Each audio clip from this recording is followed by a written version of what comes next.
Hello दोस्तों परमाणु संरचना लेसन के 22वें एपिसोड में हम सीखेंगे आफ-बो सिद्धांत या N+L नियम। ये नियम किस लिए है कि किसी परमाणु के अंदर इलेक्ट्रॉन जो भरे जाते हैं किसी कक्षक में वो किस क्रम में भरे जाते हैं। हालांकि इलेक्ट्रॉन भरने के हमने कई नियम पढ़ लिए। पहले पाउली नियम पढ़ा। पाउली नियम ने कहा कि भाई एक कक्षक में 2 ही इलेक्ट्रॉन भरे जा सकते हैं। इसके बाद हमने हुंड नियम पढ़ा था। हुंड नियम कहता है कि समभ्रंश कक्षकों में पहले तो क्या करो, एक एक इलेक्ट्रॉन भरो, अयुग्मित अवस्था में इलेक्ट्रॉन भरो, फिर उनका युग्मन शुरू करो। ठीक है, अब बारी आती है कि इन कक्षकों में किस कक्षक में पहले इलेक्ट्रॉन भरा जाएगा, किस कक्षक में बाद में इलेक्ट्रॉन भरा जाएगा, ये बात समझने की। और ये बात समझाता है कौन? आफ-बो सिद्धांत। आफ-बो जो शब्द है, इस शब्द का मतलब होता है बनाना, बिल्ड अप। ठीक है, बिल्ड अप मतलब बनाना, मतलब आप किसी परमाणु को किस प्रकार से बनाएंगे। तो आफ-बो सिद्धांत का मतलब होता है बनाना। और आफ-बो सिद्धांत कहता है कि किसी भी परमाणु में जो इलेक्ट्रॉन होते हैं वो उनके कक्षकों की ऊर्जा के बढ़ते क्रम में भरे जाते हैं। कक्षकों की ऊर्जा के बढ़ते क्रम में भरे जाते हैं, बढ़ते क्रम में भरे जाते हैं। अब ऊर्जा के बढ़ते क्रम में भरे जाते हैं, इसका मतलब क्या है कि पहले इलेक्ट्रॉन उस कक्षक या उस उपकोष में भरा जाएगा जिसकी ऊर्जा कम होगी, और बाद में इलेक्ट्रॉन उस उपकोष में या उस कक्षक में भरा जाएगा जिसकी ऊर्जा ज्यादा होगी। ठीक है, तो इसका मतलब है कि पहले इलेक्ट्रॉन उस उपकोष या कक्षक में भरे जाती है, क्योंकि उपकोष वर्ड ज्यादा सही है, कक्षकों की ऊर्जा तो समान होती है ना। तो पहले इलेक्ट्रॉन उस उपकोष में भरे जाते हैं जिसकी ऊर्जा क्या होती है, जिसकी ऊर्जा कम होती है, और बाद में इलेक्ट्रॉन उसमें भरे जाते हैं जिसकी ऊर्जा ज्यादा होती है। अब आप सब सोच रहे होंगे कि सर हमें कैसे पता चले कि भाई किसकी ऊर्जा कम है या किसकी ऊर्जा ज्यादा है। हम उससे कोई झगड़ा थोड़ी करके देखेंगे कि भाई वो हमें पीट देगा तो उसकी ऊर्जा ज्यादा है, नहीं पीट पाएगा तो कम है ऊर्जा। तो ऊर्जा पता करने का क्या तरीका है? तो वेरी इंटरेस्टिंग, बहुत ही शानदार चीज है। ऊर्जा पता करने का एक नियम है। पहले अगर आप वो सिद्धांत आप समझ गए तो मैं अगला नियम बताऊं कि ऊर्जा का कैसे पता चलेगा। ये नियम क्या था? आप वो सिद्धांत, आप वो शब्द वैज्ञानिक का नाम नहीं है। आपको एक शब्द है जिसका अर्थ क्या है? बनाना। और इसका ये क्या कहता है कि इलेक्ट्रॉन जो है कक्षकों की ऊर्जा के बढ़ते क्रम में भरे जाते हैं। मतलब पहले उस कक्षक में या उस उपकोष में इलेक्ट्रॉन भरा जाएगा जिसकी ऊर्जा कम है, फिर बाद में उसमें भरा जाएगा जिसकी ऊर्जा ज्यादा है, फिर उसके बाद उसमें भरा जाएगा जिसकी ऊर्जा और ज्यादा है। अब मैं आपको सिखा रहा हूं कि भाई ऊर्जा का कैसे पता चले कि किसकी ऊर्जा ज्यादा है और किसकी ऊर्जा कम है। तो इसके लिए एक नियम दिया गया, क्या? N+L नियम। क्या था? N+L नियम। N और L यहां पर है क्या? N है मुख्य क्वांटम संख्या, L है द्विदर्शी क्वांटम संख्या। इसकी दो स्टेटमेंट थी, दो बातें थी। ये N+L नियम इंपॉर्टेंट बहुत है। आप देखेंगे 11th में बहुत बार पूछा जाता है। N+L नियम जो है कंपटीशन में तो बहुत ही बार पूछा जाता है। देखिए क्या कि N+L नियम पहली बात तो ये कहता है कि भाई उस कक्षक की ऊर्जा, N+L नियम के अनुसार क्या है देख लें, उस कक्षक की ऊर्जा कम होती है जिसके लिए N+L का मान कम होता है तथा उसमें इलेक्ट्रॉन पहले भरे जाते हैं।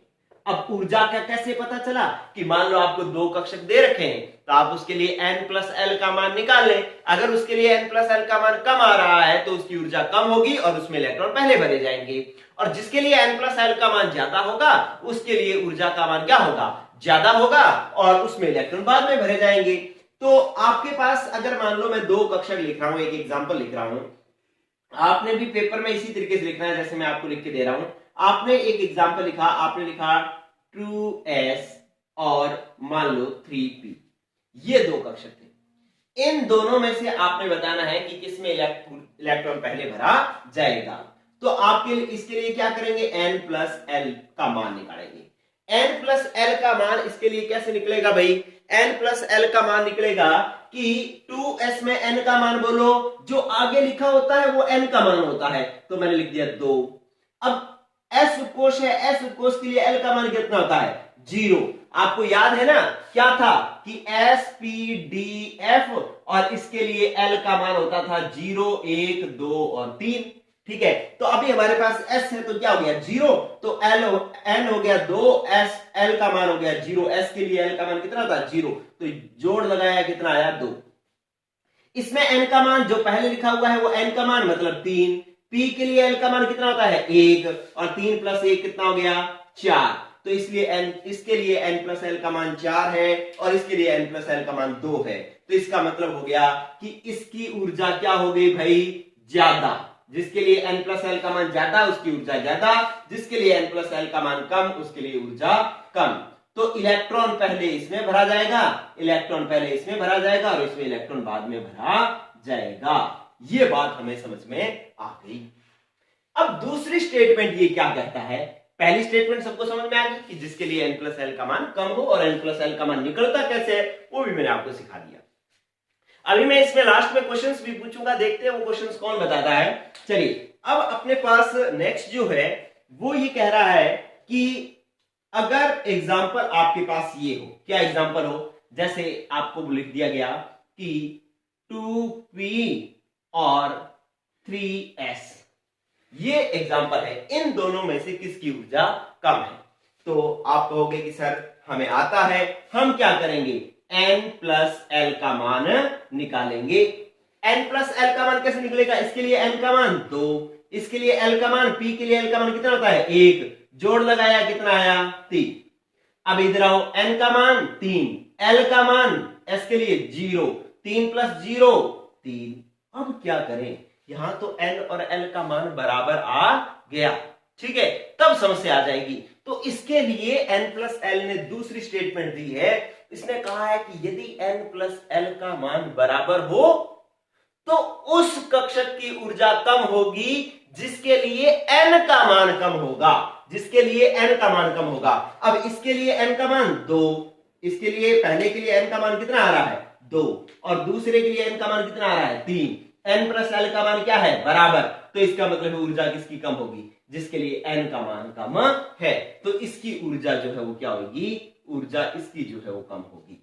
ठीक है, तो दूसरी स्टेटमेंट क्या है कि यदि किन्हीं दो कक्षकों या दो उपकोषों के लिए, दो उपकोषों के लिए n प्लस एल का मान बराबर आ जाए, n प्लस एल का मान क्या हो, n प्लस एल का मान समान हो, तो उस उपकोष की ऊर्जा, तो उस उपकोष की ऊर्जा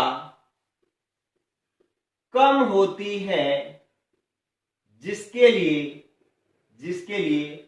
n का मान कम हो। ठीक है, जिसके लिए n का मान कम हो, तो इसके लिए दोनों n प्लस एल का मान बराबर हो गया, बराबर हो गया। तो अब कैसे पता लगे कि भाई ऊर्जा किसकी कम है, तो जिसके लिए n का मान कम है, n का मान 2, n का मान 3, तो इसके लिए n का मान कम है तो इसकी ऊर्जा कम होगी, इसकी ऊर्जा ज्यादा होगी। इसमें इलेक्ट्रॉन पहले भरा जाएगा, इसमें इलेक्ट्रॉन बाद में भरा जाएगा। लेकिन ये बात कब लागू होगी, जब n और n प्लस एल का मान बराबर आ जाए, ठीक है, तभी हम n के आधार पर चेक करेंगे। तो ये हुआ आपका n प्लस एल नियम। अब मैं और एग्जांपल आपको करवाता हूं कुछ, ठीक है, जिससे आपके इस टॉपिक, बिल्कुल ये टॉपिक जो है आपको क्लियर हो जाएगा। देखें, बात करता हूं मैं, ये आप स्क्रीनशॉट ले लें अच्छा सा, ये एग्जांपल भी नोट कर लें। चलो, n प्लस एल नियम 11th में आपसे पूछा जाएगा, तो आपको ऐसे दो स्टेटमेंट लिखनी है, दोनों के एग्जाम्पल बनाने हैं, ठीक है, तभी ये क्वेश्चंस आपके होंगे, पूरे नंबर आपको मिलेंगे 11th क्लास में। चलिए, अब ये कंपटीशन में कैसे पूछा जाता है, कंपटीशन में इस तरीके से पूछा जाता है, ये बहुत सारे कंपटीशन में पूछा गया क्वेश्चन है, मैं जो पूछ रहा हूं, क्या ये कहता है कि इस तरीके से क्रम बना देगा कि जैसे आपको कह दिया कि n, आपको क्रम बना दिया, आपको कह दिया 3p 4s, ठीक है, 2p 2s 3d 4f, ठीक है, आपको लिख दिया 5d। अब इनके लिए वो कहता है कि इनको ऊर्जा के बढ़ते क्रम में लिखो, ठीक है। आपको इसको ऐसा दे देगा और कह देगा नंबर 1 बाद इसको कहेगा कि ऊर्जा के बढ़ते क्रम में लिखो, ये कह सकता है, या इलेक्ट्रॉन भरने के बढ़ते क्रम में लिखो, बढ़ते क्रम में लिखो। ऐसी दो बातें आपसे पूछ सकता है, कंपटीशन हो या 11th हो, यही क्वेश्चन पूछा जाता है। तो आपको क्या करना है, आप इनके लिए n+l का मान निकाल लें, ठीक है, n+l का मान निकाल लें, क्योंकि ऊर्जा का बढ़ता क्रम किससे पता लगता है, n+l के नियम से। तो आप पहले तो n+l का नियम फटाफट लिख दें, 3 + 1 4, पता लग गया सबको, n का मान 3, l का मान p के लिए कितना होता है 1, तो 3 + 1 4 हो गया। 4 + s के लिए 0, 4 + 0 4, फिर 2 + 1 3, 2 + 0 2, और 3 + 2, देखो d के लिए l का मान कितना होता है 2, तो 3n l 2, तो 3 और 2 5, ठीक है। आपने इसको लिखा 4, और f के लिए l का मान 3, तो 4 + 3 7, और ये 5 और +2, 5 l का n का मान और l का मान d के लिए 2, तो 5 + 2 7, ये लो। अब ये है आपके पास n+l का मान, ये आपने क्या लिखा है, n+l का मान बराबर सबके लिए ये आया है, ठीक है।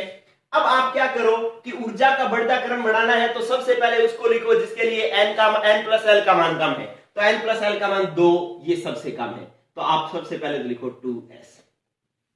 ऊर्जा का बढ़ता क्रम बढ़ाना है, तो फिर इसके बाद कौन सा आएगा, जिसके लिए n+l का मान इससे ज्यादा है, ये 3 आ गया, तो ये आ गया 2p।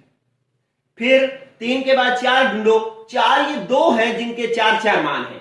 अब इनके दोनों के लिए n+l का मान बराबर है, अगर n+l का मान बराबर हो तो हम किसको पहले लेते हैं, जिसके लिए n का मान कम हो। तो इसके लिए n का मान 3 है, इसके लिए n का मान 4 है, तो इन दोनों में से इसके लिए n का मान कम है, तो ये पहले लेंगे, तो कौन आएगा पहले 3p, फिर ज्यादा ऊर्जा किसकी होगी 4s की, ठीक है। 4 नंबर हो गया। अब 5 ढूंढो, 5 ये रहा 3d, 3d 5 है और 5 वाला कोई है ही नहीं, तो इसका मतलब यहां पर 3d ही आएगा।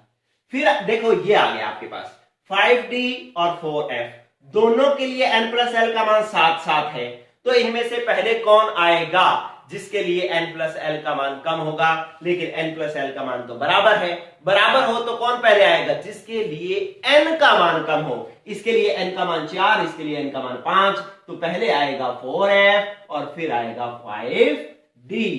ये अगर बनाना आ गया, जो ऊर्जा का बढ़ता क्रम होता है वही इलेक्ट्रॉन भरने का बढ़ता क्रम होता है, तो इलेक्ट्रॉन भरने का क्रम भी आप ऐसे ही बना दोगे, यही सेम क्रम इलेक्ट्रॉन भरने का भी होगा, ठीक है। तो इस तरीके के क्वेश्चंस आपसे बहुत सारे पूछे जाते हैं कंपटीशन के अंदर, तो आप जो है आपके पास यदि कोई बुक हो तो उससे आप प्रैक्टिस करें। मैं कोशिश करूंगा कि एक जो है टाइपिंग थोड़ी सी हार्ड होती है मेरे से, मैं कुछ क्वेश्चंस टाइप कर रहा हूं जो अपने ब्लॉग पर पोस्ट करता हूं।